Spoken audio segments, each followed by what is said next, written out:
पाली नगर की शान है देखो, बीरसिंहपुर की रानी।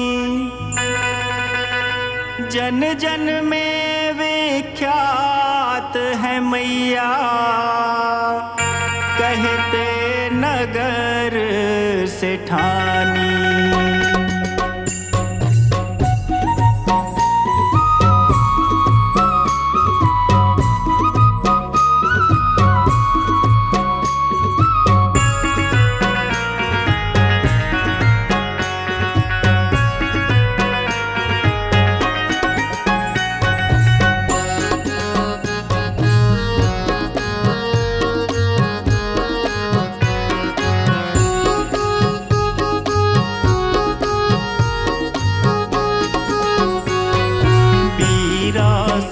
महारानी मैया नगर सेठानी।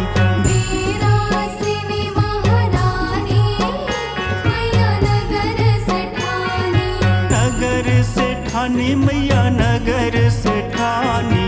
नगर सेठानी मैया नगर सेठानी। वीरासिनी महारानी मैया नगर सेठानी।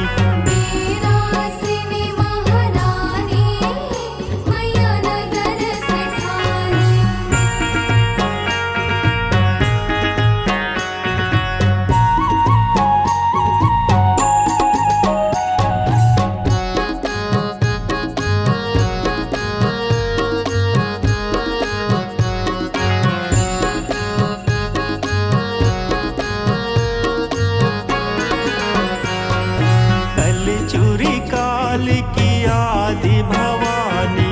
कलचुरी काल की आदि भवानी। आदि भवानी मैया आदि भवानी। कलचुरी काल की आदि भवानी। बीरसिंहपुर की रानी हो जगदम्बा भवानी। वीरासिनी महारानी मैया नगर सेठानी। वीरासिनी महारानी मैया नगर सेठानी।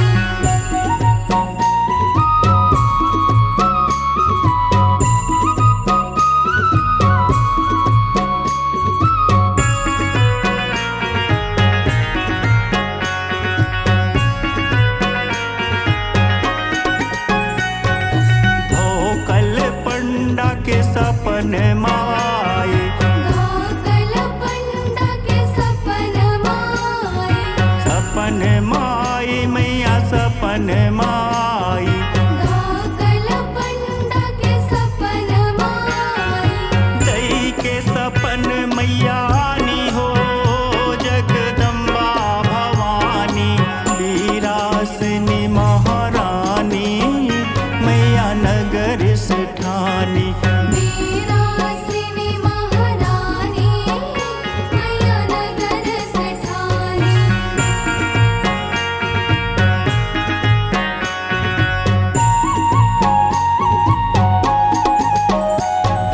धोकल पंडा खेत से ल्याए। धोकल पंडा खेत से लाए।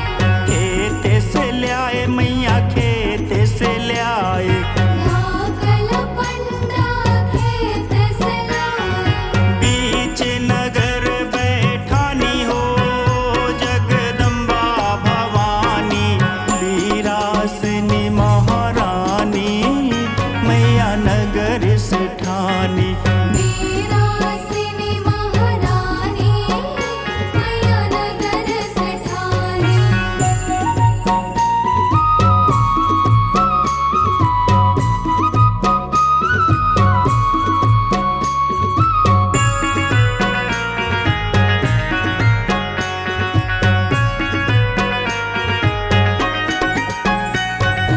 राजा वीर मंदिर बनवाए।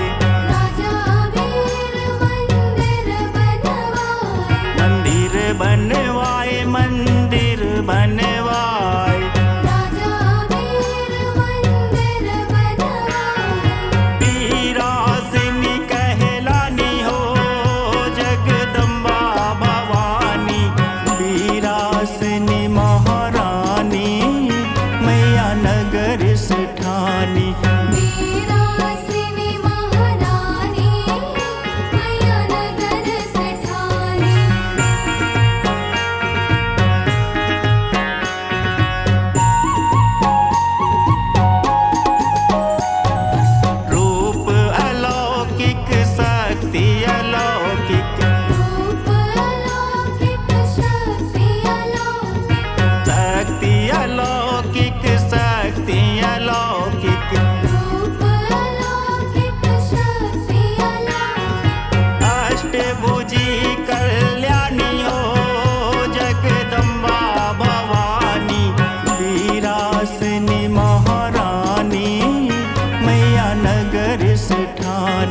नगर से ठानी मैया नगर से ठानी नगर से ठानी मैया नगर से ठानी वीरासनी महारानी मैया नगर से ठानी